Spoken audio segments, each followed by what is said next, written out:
Bom, pessoal, boa noite. Eu vou começando, que a gente já vai fazer aí 10 minutos de tolerância. Enquanto isso, outros investidores podem ir entrando. Bom, primeiro me apresentar, eu sou coordenadora de investimentos de impacto da Citaui. Eu trabalho na Citaui há 2 anos e meio agora. Estava junto na idealização dessa nossa plataforma de empréstimo coletivo, né, que já está indo para a quinta rodada. E a gente está fazendo um acompanhamento bem de perto de todo o portfólio, ainda mais durante esse período de crise sanitária, né, sanitária e econômica sem precedentes no Brasil, em especial, e ainda mais no norte, né, que a gente vai contar um pouco do cenário que está acontecendo com as organizações apoiadas. Diante das adversidades que foram acontecendo, dos desafios ali de receita de cada organização, né, nós da Citaui tentamos inúmeras formas de lidar, né, com um possível congelamento, mas esse foi o nosso último recurso. Agora a gente vem aqui trazendo essa questão, né, essa possibilidade, na verdade, essa solução de congelamento para as organizações que estão passando por dificuldades financeiras nesse momento. Mas antes disso, a Citaui fez frente a algumas parcelas, né, para apoiar ainda mais as organizações e também o lado aí dos investidores. Nós estamos acompanhando, fazendo reuniões mensais com as organizações do nosso portfólio e com algumas que estão passando por maior dificuldade. Fazemos até reuniões semanais no que for necessário. Eu vou contar aqui um pouquinho do tudo também que a Citaui está fazendo para ajudar num plano de ação para recuperação de organizações que estão passando por dificuldade, assim como o financiamento de jornadas de capacitação, né, jornadas de aprendizado. A ideia é trazer aqui um pouquinho para vocês da situação, né, tirar dúvidas. Aliás, eu queria me colocar à disposição para uma conversa, então, quem tiver dúvida, até no meio da apresentação pode falar. Se quiserem esperar também no final, a gente vai ter um espaço só para dúvidas, né? E a ideia é conversar com vocês, trazer com a maior transparência possível o que está acontecendo, qual o plano de ação para que essas organizações retornem a crescer, né, o crescimento da receita. E também, o principal, né, como garantir que o impacto socioambiental positivo continue acontecendo. Eu vou começar falando bem rapidamente da Citaui, porque eu recebi dúvidas de alguns investidores do papel da Citaui, né? Se a Citaui é a plataforma, se a Citaui também é uma instituição financeira, né, que pega o pagamento e faz o repasse para as pessoas. A gente tem algumas coisas já explicadas na nossa plataforma, mas eu acho bom eu dar aqui um overview para tirar as dúvidas de uma vez. Bom, temos essa apresentaçãozinha que eu vou passar aqui para vocês. Quem é a Citaui, né? A gente fala que a Citaui Finanças do Bem, ela é uma organização, a nossa parte, a parte de finanças sociais, ela é sem fins lucrativos e nós somos uma organização híbrida, que também temos em conjunto um CNPJ com fins lucrativos, eu já vou falar um pouquinho mais. A Citaui foi fundada em 2008 e nesses anos de história, né, são muitas vitórias, assim, muitas conquistas que a Citaui tem a compartilhar. Fez investimentos de impacto desde o início, ela começou trazendo empréstimos para o terceiro setor, e junto com isso surgiram outros produtos. Nós temos fundos rotativos, né, que fazem o investimento de impacto e o dinheiro retorna, temos também fundos filantrópicos, que a Citaui faz a gestão desse capital filantrópico, né, que aí é diretamente para doação, né, diante de aí aportes de terceiros. A Citaui também faz gestão de programas territoriais, onde ela coordena todo um programa territorial de desenvolvimento local ali, com doações, parcerias com organizações do terceiro setor, fazendo um programa acontecer de desenvolvimento local. O primeiro que a gente fez foi no Médio Juruá, que foi no norte, né, na Amazônia. E temos bastante histórias legais para contar, mas hoje não é o dia. E nesses anos de história, já mobilizamos mais de 170 milhões em prol do impacto socioambiental positivo. E aqui, de novo, né, quando a gente fala organização híbrida, eu acho que pode ficar um pouquinho complexo. Então, a gente já coloca aqui à direita, é o Finanças Sociais, o CNPJ sem fins lucrativos que eu contei, e é onde fica o investimento de impacto. E também outras áreas, como os fundos filantrópicos, né, contratos de impacto social. E do outro lado é uma consultoria, e aí, mas eu acho que é um pouco mais tranquilo de entender, e trabalha com princípios ESG, né? Tanto consultorias, segundas opiniões, de títulos verdes, consultorias em geral. E essa parte com fins lucrativos, ela também contribui aí com a renda da parte sem fins lucrativos.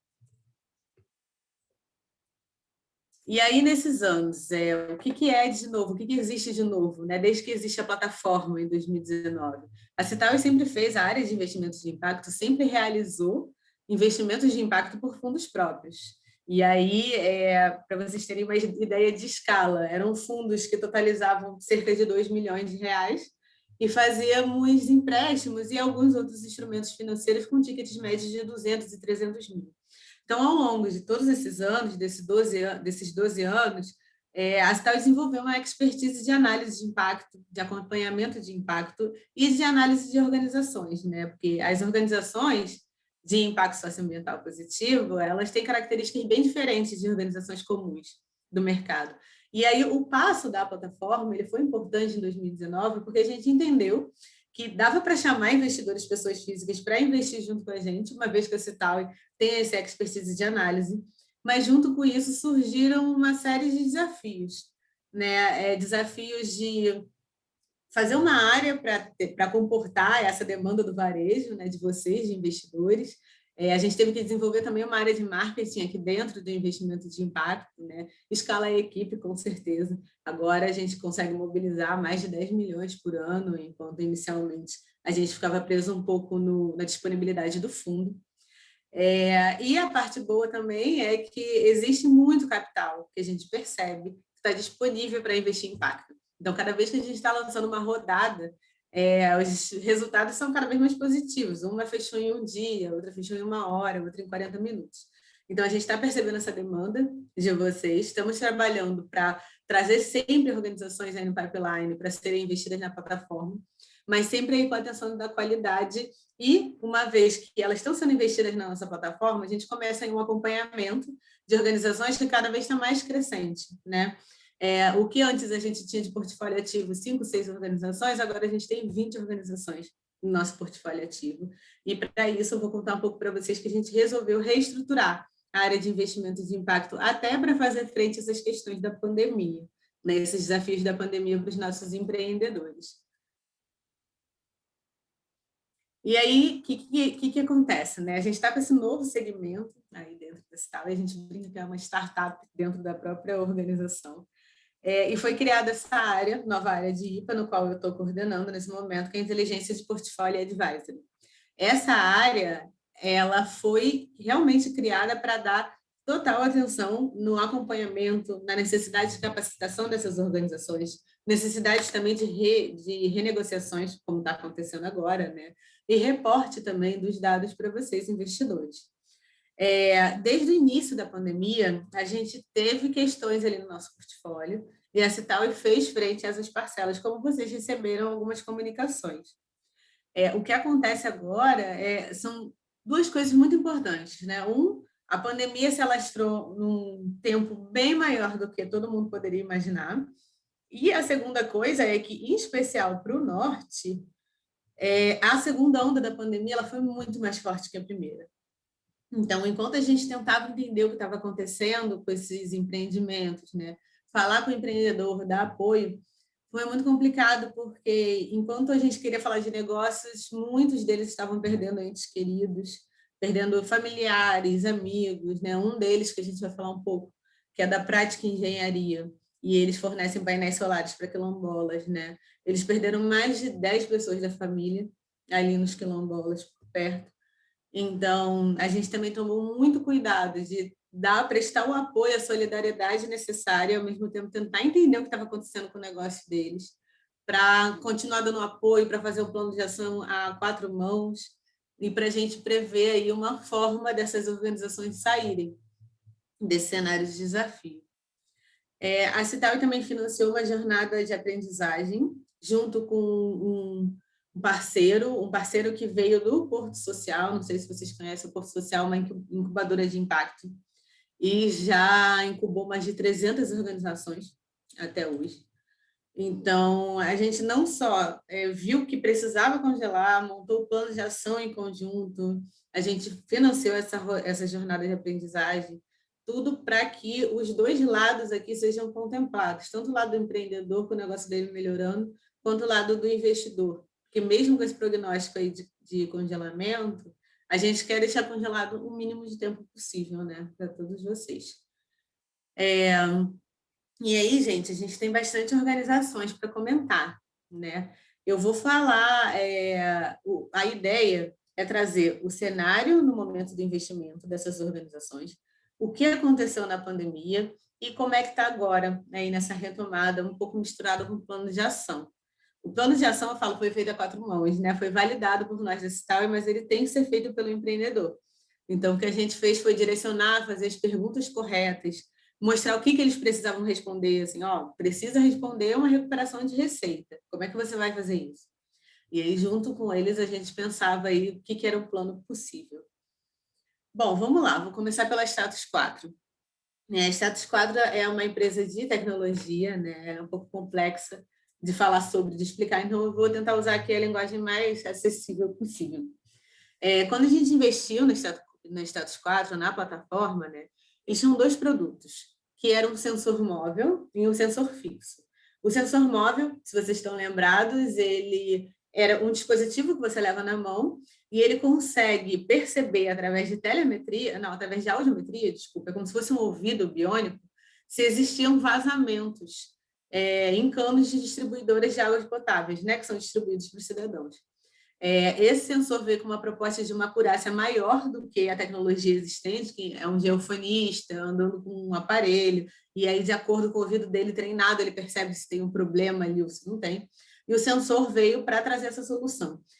O sensor da Status, ele consegue, em uma manhã, fazer um trabalho que uma pessoa demoraria 14 dias, porque o que ele traz é tipo um Google Maps, que mostra onde são possíveis falhas. O que aconteceu com a Status na pandemia, né?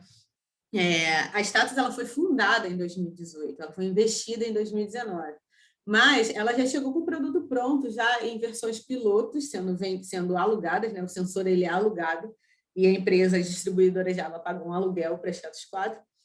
E aí, eles estavam no início, o produto ainda em MVP, precisando de melhorias. Quando chegou a pandemia, eles estavam com um contrato fechado muito importante, que é inclusive com a Comgás, a gente trouxe essa informação na época na plataforma. E esse sensor, ele é fixo, ele serve de telemetria para pegar dados, pegar vazamentos, mas ele fica lá fixamente. Esse sensor fixo trouxe uma série de questões de alguns dados duplicados, alguns dados com pouca acurácia, né, por conta do modo de instalação, alguns também com defeitos de fábrica, coisas que acontecem em startups, né? E nesse momento que eles precisavam resolver as coisas, precisavam de equipe na rua, foi um momento de isolamento social, onde eles não podiam acessar condomínios, não podiam acessar empresas, né? E isso provavelmente prolongou o que eles tinham de solução para esses sensores. Às vezes precisava de um técnico ali para eles instalar. Do outro lado, os clientes distribuidores de água, que por acaso é um bem essencial, e a gente entendeu que não ia ter problema na pandemia, eles tiveram. As distribuidoras de água tiveram bastante queda na receita, porque nesse primeiro momento de pandemia, no ano passado, tiveram fábricas que pararam de funcionar, shopping centers que pararam, que fecharam, e eles eram grandes consumidores de água. Né? E a água, quanto mais você consome, o metro cúbico fica mais caro, é ao contrário da maioria dos bens. Então, teve queda significativa na receita das distribuidoras de água. Teve um problema com outro contrato do sensor fixo de gás, né, também, porque a tecnologia da água pode ser usada para encanamento de gás. E a Status 4 e algumas distribuidoras de água, inclusive, cancelaram o contrato por corte de despesas, apesar de dar super certo. Então, a Status 4, que chegou com uma receita mais ou menos 170 mil na época, ela chegou no final do ano passado com receita de 47 mil ao mês, isso aí eu estou dizendo ao mês, né? Por todos os problemas de operação. E ela tem um time extremamente qualificado, porque são mestrandos, doutorandos, que fazem análise de dados, que trabalham com software, né? E para todas essas melhorias necessárias, a Status 4 fez uma escolha de manter o time, de conseguir fazer a melhoria, e aí eles se financiaram e cortaram despesas de todos os lados possíveis. Eles reduziram jornadas de trabalho, renegociaram o aluguel, na verdade, trocaram o prédio lá do aluguel, colocaram todos que eles podiam de home office, o que era possível. E falaram também com a Cital, e antes de acontecer o problema de caixa, falou, eu estou indo para uma situação que eu acredito que seja complicada, né? E a outra coisa que também é muito importante, agora já falando da retomada da status, é que a venda do contrato da status, né, de aluguel, é um ciclo de venda muito alto, é de aproximadamente 9 meses. Então, os esforços que eles começaram lá no meio do ano passado para conseguir mais contratos, inclusive contratos internacionais que eles estão tentando agora com Portugal e Singapura, esses contratos só estão começando agora a dar retorno. Então, agora, eles estão com uma receita de mais ou menos 50 mil, o que é bem abaixo do patamar histórico ainda. E a previsão que eles têm em pipeline, né, fechando o negócio, é para completar aí 100 mil de receita ao mês. O que a gente entende que funciona como congelamento, né? Não tem como a gente aguardar essas organizações voltarem a um crescimento pleno. Então, pelo menos, se elas voltarem às receitas e resultados históricos, a gente consegue voltar a cobrar a parcela. Então, a primeira coisa que é importante dizer é que a Status 4 ela pediu 6 meses de congelamento. Entretanto, com todas as organizações, a gente está estabelecendo gatilhos que podem retornar à atividade do empréstimo. Assim, por enquanto, 6 meses, mas se você melhora o seu cenário, você consegue voltar a pagar o empréstimo, né? Então, essa é a intenção com a Status 4. O plano de ação da Status 4 também mostra a melhoria dos produtos que já estão aprovados pelos clientes. As melhorias que precisavam ser feitas para maior acurácia, o treinamento da equipe que vai usar o produto também foi uma coisa que foi bem desenvolvido como EAD durante esse período. E isso tudo, eles estão tendo uma boa resposta da base de cliente. Só que precisa de um pouco mais de tempo para terem mais contratos ativos e para a Status 4 voltar ao caixa positivo. Gente, uma coisa legal também dizer é que a gente envia relatórios trimestrais das organizações, né? Então, vocês conseguem todo mês também acompanhar, todo trimestre acompanhar como é que está a questão financeira, como é que está a questão de impacto, né? Eu só estou aqui trazendo uma atualização geral. Bom, vou continuar de novo. Se alguém tiver dúvida, quiser colocar no chat, levanta a mão, a gente contempla. Vamos para a Copa Sertão, estou falando aqui da primeira rodada, né? A Copa Sertão, por outro lado, é uma cooperativa de mulheres do sertão. A maior parte de produtoras, pequenas produtoras, são mulheres. Ela começou vendendo geleias de frutas locais, como o umbu, né? Elas beneficiavam e começaram a se juntar e fazer essas vendas em cooperativa. Isso foi há mais de 10 anos atrás. E em torno de 6 anos atrás, eles começaram a vender polpas de frutas. Eu falo desses produtos beneficiados porque para uma cooperativa eles trazem uma margem muito mais atraente do que se você revender, né, legumes, se revender frutas, eles também fazem isso, mas é uma parte pequena da receita. A Copa Sertão, ela assim que chegou na plataforma, ela tinha receitas mais ou menos de 90 mil. 90% dessa receita eram polpas. E as polpas eram vendidas, a maior parte delas, para os colégios locais, os colégios públicos do próprio município, de municípios vizinhos, de Pintadas, que eram usadas nas merendas dos alunos. A polpa é orgânica, né? Enfim, tem toda uma série de qualidades. Com a pandemia, vocês podem imaginar que as escolas, as aulas foram suspensas e essa receita de polpa praticamente acabou. Assim, eles que tinham umas receitas mais ou menos de 90 mil por mês, eles caíram para receitas pela metade, cerca de 40 mil por mês. Ainda assim, eles continuaram pagando os empréstimos aqui junto com a gente, elas têm um compromisso bem claro, assim, bem legal, por mais que elas estivessem passando dificuldade, economizando onde dava, elas faziam questão de pagar o empréstimo. Até que elas conseguiram recuperar, quem está olhando os relatórios que a gente mandou aí no final do ano passado, elas conseguiram recuperar bastante receita, estão com receita mais ou menos de 250 mil. Só que ainda assim, a maior parte dessa receita está sendo leite, elas não estão conseguindo escoar a polpa da forma que elas gostariam.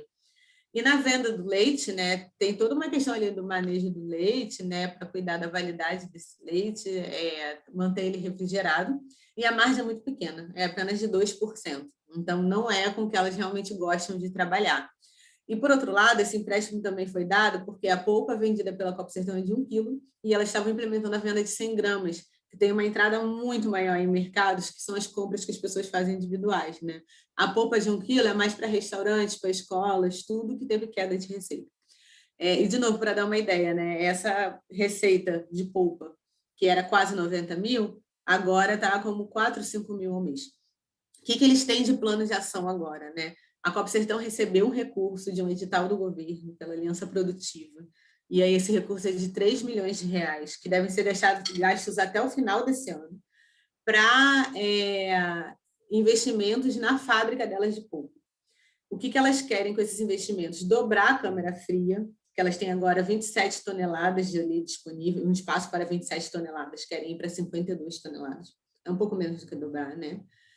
Para elas conseguirem voltar com essa ideia da polpa de 100 gramas e entrar no mercado. Aí, por quê? Voltando um pouco, na hora da pandemia, os supermercados não estavam chamando novos produtos, não estavam negociando novos entrantes. Agora eles voltaram. Só que para elas fornecerem essa polpinha, que elas chamam de 100 gramas, tem que ter uma diversidade aí de sabores, né? E bastante estoque, porque elas querem vender para um atacadão, para um açaí local, por exemplo, de Feira de Santana, que fica perto e até para Salvador. Esse dinheiro também da Aliança Produtiva, elas também vão comprar um caminhão com câmara fria para conseguir transportar a própria polpa. Então, o que nos parece é que todo o plano já foi feito, na verdade, isso elas foram bem independentes, e que agora a gente precisa dar um tempo para que esses investimentos sejam implementados e elas consigam chegar nos supermercados, né, transportar a própria polpa, para voltar a faturar com uma margem bem atraente. Nesse momento, a Copa Sertão, assim como a Status 4, não tem condições de pagar a parcela. Assim, eles estão com caixa negativo durante os meses que estão passando. E a Copa Sertão, ela pediu, ela até brincou, ela falou, bom, eu preciso do máximo de congelamento que der, né? A gente está propondo 6 meses para eles também. Todos esses, nada é definitivo, gente. A gente imagina que vai descongelar antes, mas vamos acompanhar de perto, porque mais coisas podem acontecer. Do lado do impacto, e que é bem legal, a Copa Sertão está com um projeto com a WRI de irrigar mais ou menos 20 hectares, que são 25 pequenos produtores locais, para que eles consigam produzir ainda mais, né, e produzir com mais diversidade. Eles também têm bastante atenção ali na geração de renda local e nas espécies também do bioma local, né, para serem não só preservadas, como aumentadas. Bom, essa foi a Copa Sertão, gente. A gente tem bastante coisa para falar hoje, então eu vou dar uma corrida, mas aqui da Amazônia, eu vou passar aqui para o próximo slide, vai ser um contexto e eu vou contar o que está acontecendo desse contexto com cada uma. Eu gosto muito de trazer fotos quando a gente fala de Amazônia, porque é um mundo completamente à parte, né? A equipe da Citaui teve essa oportunidade de visitar as organizações lá na hora que a gente estava fazendo a avaliação das organizações para receber o empréstimo. E questões logísticas, questões de população local, assim, são mundos bem diferentes que a gente teve que tirar um pouco nossa cabeça assim, do Sudeste para entender essa realidade, para entender o que é impacto socioambiental no Norte, o que é importante, né? E organizações que estivessem prontas para receber esse capital. Bom, o que aconteceu no Norte, muitas pessoas têm acompanhado, até pelo jornal, né? A segunda onda foi muito forte. Tivemos, infelizmente, falecimento de muitas pessoas. E isso afetou completamente os mercados locais. Primeiro, por fechamento, né, do varejo local, fechamento de restaurantes, o problema com hotéis, o turismo praticamente acabou durante essa época, né? E muitos desses nossos negócios se baseavam não só na restauração local, como no turismo. A Tucum, para começar um pouco diferenciado, ela vende bastante para o Sudeste. Só que ela precisa ter o acesso às comunidades indígenas. Eu trouxe esse mapa aqui, que é bem interessante, tem até no site da Tucum, é Tucum Brasil, gente, que mostra que assim, até as fronteiras lá em cima com Guiana Francesa, né? Outras fronteiras do Brasil, perto do Acre, tem comunidades ali produzindo e vendendo artesanato, não só para fortalecer sua cultura no Brasil, como para gerar renda também, aquela renda que a gente fala de floresta em pé, né? E a Tucum aí tem uma questão logística séria que no início da pandemia, primeiro, alguns momentos os correios pararam de funcionar, então para fazer o escoamento desses produtos foi complicado. A Tucum começou com o desafio na plataforma de se transformar de e-commerce para marketplace, ou seja, ela antes comprava e vendia as peças, né, de artesãos indígenas, e agora ela pretende apenas intermediar, mas que o próprio indígena seja dono da venda ali, a venda final. E aí, no lado da demanda, a Tucum sofreu porque no início da pandemia era difícil que as pessoas quisessem comprar biojoias da floresta. As pessoas ficaram mais atentas para o que estava acontecendo, comprando bens essenciais, né? Então, ela já sofreu uma queda brusca de demanda ali. Antes, ela tinha mais ou menos receitas de 40 mil ao mês, ela chegou em cerca de 20 mil ao mês por conta da pandemia. A Tucum ela começou a responder rapidamente, fazendo promoções e mostrando a história por trás do produto. Se vocês verem no site deles e no Instagram, toda a comunicação é para mostrar o que você está comprando, né? Por que nesse momento é importante gerar renda para essa população indígena. E isso também foi com o dinheiro da plataforma, os investimentos em marketing. E também ela começou a comprar bastante ainda produtos, porque a maior parte dos produtores, dos artesãos, estão em regime ainda e-commerce. E na hora que ela compra, ela estoca, ela consegue garantir a renda deles. Então, tem essas questões de caixa que a Tucum não abre mão do impacto, mesmo diante de queda de receita. Ultimamente, a Tucum começou a vender, inclusive, para o exterior também. Ela teve uma capacitação da Câmara de Comércio Exterior, aqui do Brasil, e eles começaram a vender para a Europa e para os Estados Unidos. Isso é uma coisa que tem garantido bastante receita. E também os planejamentos de marketing. Esse mês foi o mês teve o Dia do Indígena, elas fizeram um abril indígena. Só que todos esses investimentos, vamos dizer assim, quando a Tucum tenta segurar o valor do frete, por exemplo, ela está investindo ali porque ela está pagando o diferencial do frete, né? Ou tenta dar um percentual de desconto nas compras de alguns produtos, né? Cada hora ela faz uma comunidade Yanomami, vamos ter desconto em Yanomami esse mês. E isso eu estou financiando, porque ela não pretende tirar do dinheiro que vai para as comunidades indígenas.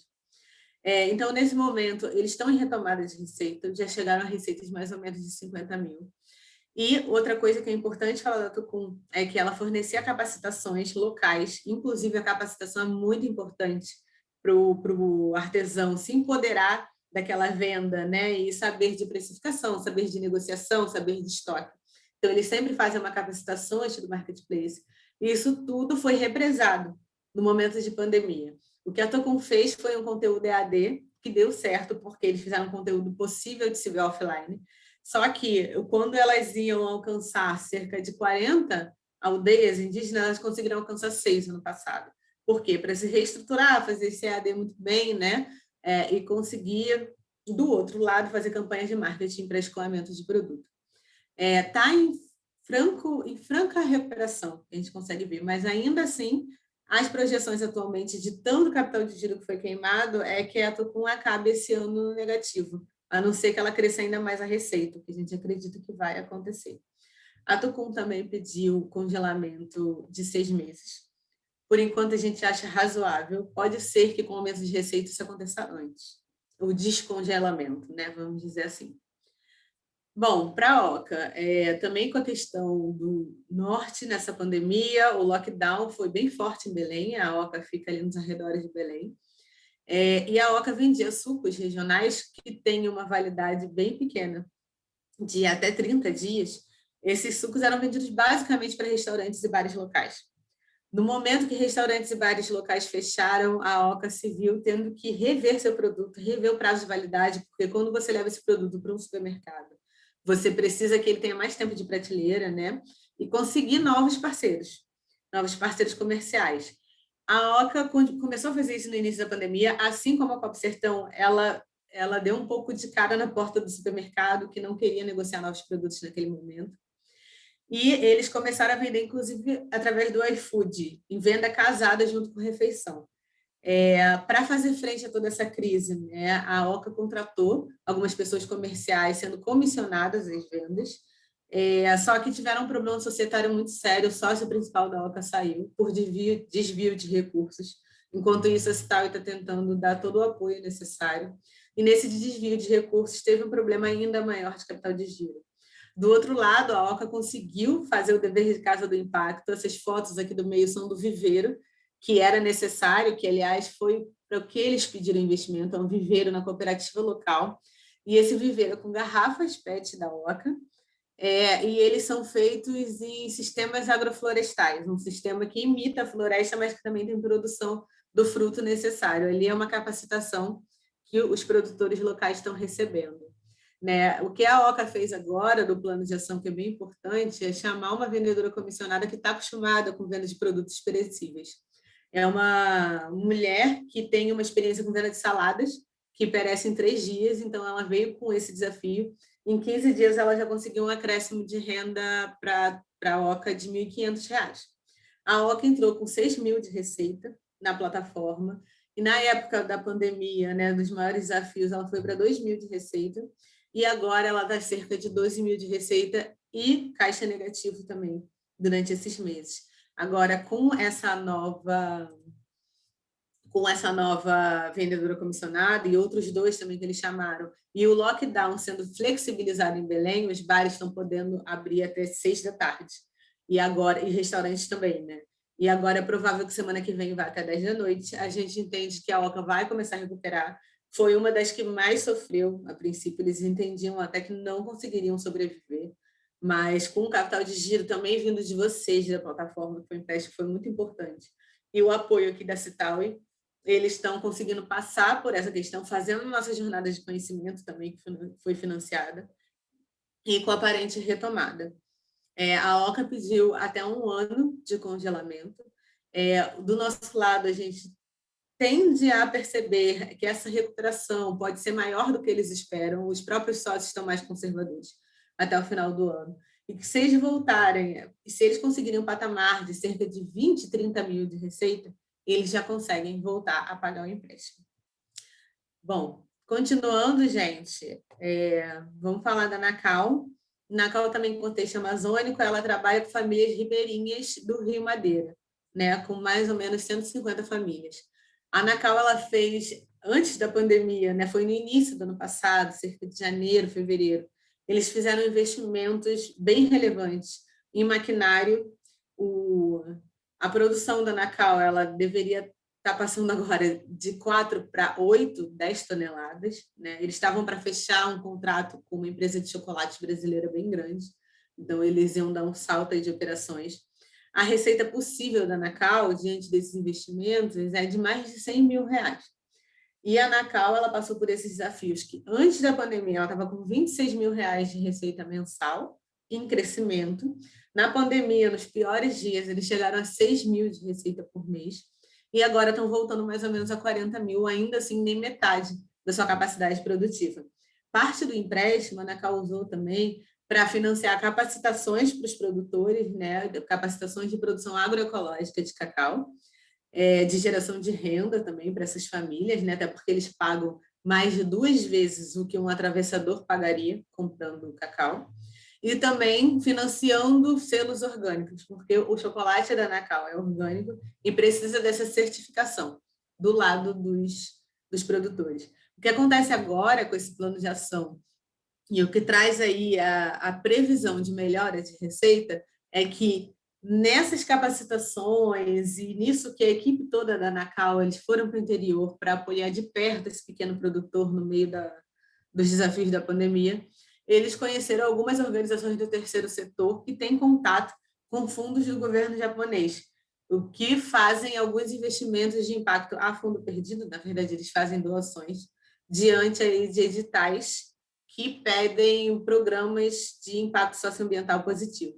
A Nacal entrou num desses e ganhou um edital, eles compartilharam com a gente a documentação, e a previsão é que entre em 250 mil em tipo de doação, né, para que ela fique ainda mais robusta na questão do impacto. Esse dinheiro é carimbado, ele é para o impacto, ele é para a produção.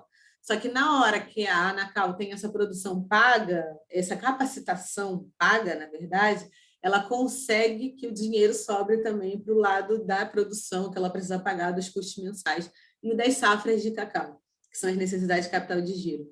Então, a Anacal também retomou o crescimento, eles pediram um congelamento até o final desse ano, mas também a gente colocou os gatilhos de receita. Como eu disse, a receita está em torno de 50 mil, mas a gente entende que quando se aproximar o que é previsto até o final do ano, de 100 mil reais, até porque eles estão retomando contratos, eles vão começar a vender para redes de mercado aqui em São Paulo. O Arthur, que é o sócio, né, principal, ele está mandando uma representante de confiança dele, que está vindo morar em São Paulo, agora em junho, para escoar esses chocolates finos por aqui, enquanto não volta, não retorna a restauração local e o turismo local, né? O chocolate da Ana Caura, normalmente barras pequenas, vendidas em restaurantes e lugares turísticos. E na hora que teve a pandemia e a possível venda através do e-commerce, eles tiveram que pensar numa barra de outro tamanho, numa outra precificação, então foram os que também tiveram que se estruturar bastante para dentro.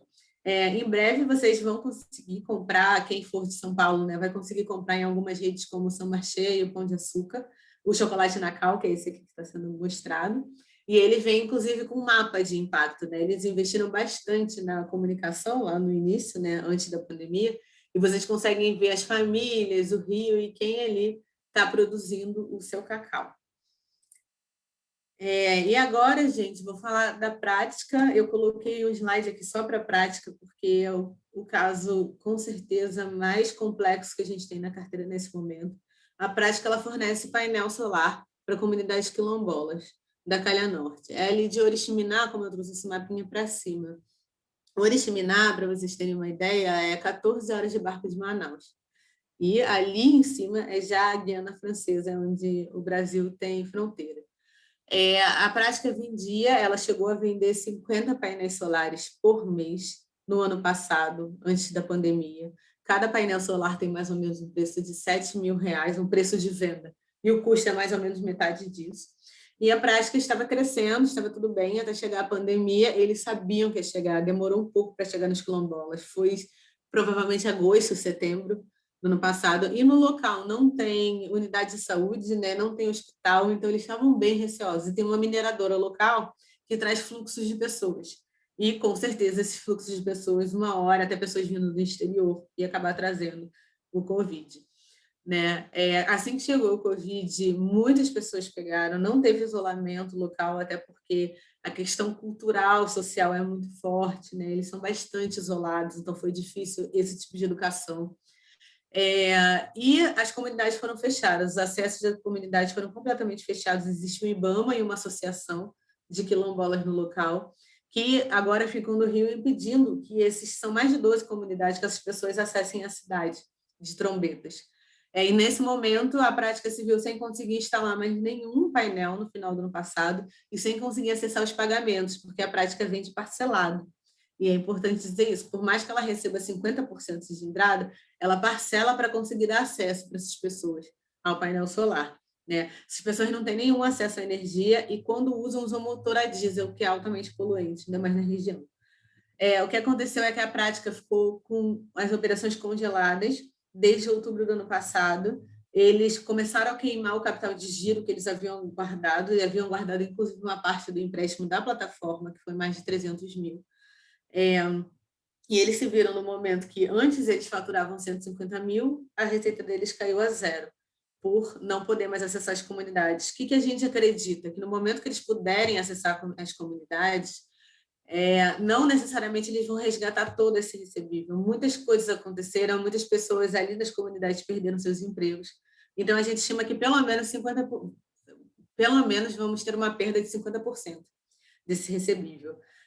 Aconteceu que no mês passado, a prática, tentando ele entender a região e quem poderia ser consumidores, né, eles acessaram uma aldeia indígena, que está até circulada aqui no mapa, é a aldeia de Najá, que é 7 horas de barco ainda da comunidade quilombola, da primeira comunidade quilombola deles. Essa aldeia está com acesso porque eles já receberam a primeira dose de vacina e aí as associações locais liberaram toda a população ali indígena do local.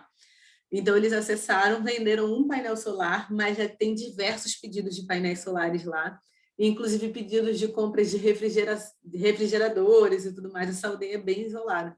Inclusive, eles não falam português nessa aldeia, só um dos representantes que fala e faz ali a tradução para eles. Eu, sinceramente, não sei qual é a língua falada no local. Então, existe essa possibilidade de receita para a prática, que já deu um respiro em todos nós, enquanto eles estavam segurando, eles têm mais ou menos 9 mil de despesa por mês, de pessoas, aluguel de sala, etc., para eles continuarem existindo. E é possível que daqui a 1 ou 2 meses os acessos às primeiras comunidades quilombolas ali em cima do Rio Trombetas sejam liberados, porque já vão ter a primeira dose, é mais ou menos assim que está funcionando localmente. Então, a gente entende que, por mais que eles não recebam todos esses recebíveis, eles podem fazer novas vendas, né, prospectar mais, e eles pedem também congelamento de 6 meses, eles não pediram mais que isso. Mas é um cenário aqui que é exceção, porque ele pode mudar completamente do dia para a noite. Pode ser que um dia eles consigam voltar a acessar as comunidades, voltar a vender. Outra possibilidade é que eles vendam para outras aldeias. Na aldeia Inajá, que eles venderam o primeiro painel, ali tem possibilidade de vendas de mais ou menos 300 painéis até, se todos quiserem acesso à energia, né? E outras aldeias ali em volta. A gente percebeu bastante vontade dos sócios, que no momento que eles se viram também perdendo muitos familiares e sem esperanças, eles conseguiram dar aí a volta por cima e trazer possibilidades de receita. Aqui eu mostrei também como é que eles levam os painéis, assim, para vocês verem como é difícil um transporte de 7 horas de um painel desse. E ali a foto à direita é dessa aldeia indígena que eles foram. Agora, gente, eu falei já das organizações, estamos abertos para dúvidas. Eu não sei se alguém já perguntou, deixa eu ver aqui o site. Não tenho dúvidas. Ok. E aí eu vou falar um pouquinho, já falei das organizações, do cenário atual, dos planos aí de melhoria, né? A CETAW vai estar acompanhando bem de perto, algumas semanalmente, outras mensalmente. No mundo normal, né, é importante que a gente faça visitas a essas organizações, mas desde o início da pandemia a gente percebeu que não é possível. E uma coisa agora, além de dúvidas, né, é deixar um pouco claro para vocês a questão do congelamento da cédula de crédito bancária, né, que é o que garante o empréstimo. Essa cédula ali tem a participação de todos vocês como investidores, é a participação de vocês percentual, e a gente não tem a flexibilização nessa cédula de flexibilizar a parcela que vai ser paga ao mês. O que a gente consegue ou a parcela inteira, integralmente é paga, ou é renegociado e congelado esse empréstimo. Senão a gente conseguiria diminuir ou deixar só os juros, né, rolando durante esse período de tempo. O que a gente consegue oferecer, até em questão de atratividade para os investidores, é não só estar sempre trazendo a comunicação, informações com o máximo de transparência possível. A gente vai continuar com os relatórios trimestrais, né? Vai estar aqui disponível para dúvidas, mas também o saldo devedor ele vai sofrer uma correção monetária para que vocês não percam o dinheiro do saldo devedor. E ele vai sofrer provavelmente IPCA, mais algum prêmiozinho, inflação, né? Colocando aqui em outra linguagem, mais algum prêmiozinho. Essa cédula de crédito bancária ela vai ser aditada, isso quer dizer, vão ter outras cláusulas ali nela, mostrando que esse empréstimo foi renegociado, será congelado e descongelado assim que nossos gatilhos forem atingidos. Nessa operação, não existe também a flexibilidade de o investidor dizer que sim e concordar e o outro não continuar recebendo. A gente precisa do ok de toda a base investidora. E uma vez que um ou outro investidor não concorde, a operação inteira pode cair, ou seja, não ser congelado. E a gente está trazendo essa situação agora porque essas organizações, nesse momento, não têm capacidade financeira de pagamento de empréstimo. Bom, chegaram algumas questões, as explicações foram ótimas, que bom, passou muita confiança, que bom, gente. A gente sabe realmente detalhadamente de cada projeto. Essa é a intenção. Assim, o portfólio atual é de 20 organizações, mas como eu disse, né, a gente fez uma área só para isso. O que a gente vai pedir agora é o de acordo de todos vocês. Pode ser um ok por e-mail, pode ser um ok pelo WhatsApp.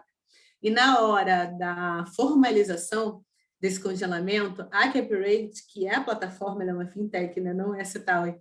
A fintech, que é a plataforma, eles têm ali, eles são procuradores de vocês para assinar num congelamento. Ou seja, todos vocês dizendo ok, eles vão assinar esse termo. Na hora que vocês estão investindo, ali na última tela, tem um ok que a CapRate seja minha procuradora. Porque senão eu teria que mandar as documentações para todos vocês e cada um de vocês ter que assinar, e aí seria uma burocracia muito maior. De qualquer forma, a cédula o certificado de depósito bancário de vocês, o CDB que vocês receberam é válido, aquilo ali mostra o quanto vocês têm de investimento. E é isso, queria agradecer, de novo me colocar à disposição para mais dúvidas. A gente tem bastante, muito mais detalhes sobre as organizações, se vocês precisarem. Se eu pudesse, eu falava aqui 1 hora de cada uma. E agradecer a presença de todos vocês.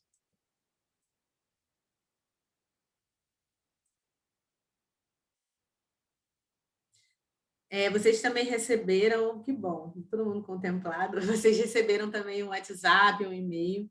Provavelmente na segunda ou na terça-feira vocês vão receber um e-mail com essas informações compiladas de congelamento, os bullets sobre os cenários, também aí o que a gente entende como plano de contingência, tá bom? E aí vocês podem responder esse e-mail, responder o WhatsApp, vocês falam com a gente pelos meios que forem melhor para vocês. Existe alguma ideia de lançar mais CDBs para esses mesmos projetos, como se fosse um tipo de investimento na baixa da bolsa? Ainda não, Bruno. É como eu disse, né? A gente tem um instrumento bem inflexível, né? O que a gente tem agora são os investimentos de vocês congelados, vão sofrer correções monetárias e vão continuar, mas não tem ainda uma abertura para novos investimentos nessas organizações. Uma coisa que eu tenho para dizer também é que daqui a pouco vai sair a nova rodada Amazônia, e por uma questão de composição de portfólio, a Cital escolheu pegar organizações muito mais maduras, né? Até para compor, porque essa foi uma rodada menor, com organizações menores, ali com todo um apoio que a gente tinha junto com os parceiros pela Amazônia, né, de capacitação. Mas, diante da pandemia, a gente pegou agora organizações que estão bem na pandemia, mas que ainda assim fazem um impacto incrível. Então, vai sair já já. Espero que, se vocês quiserem, a gente conte com vocês.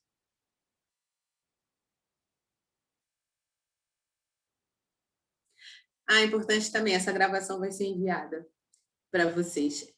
Bom, se não tivermos mais dúvidas, agradecer bastante e, de novo, nos colocar à disposição. Uma boa noite, gente.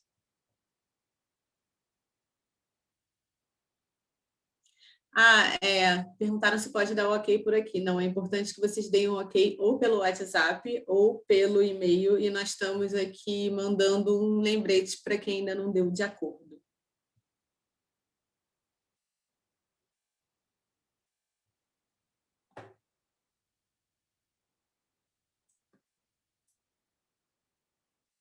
Muito obrigada, gente. Boa noite.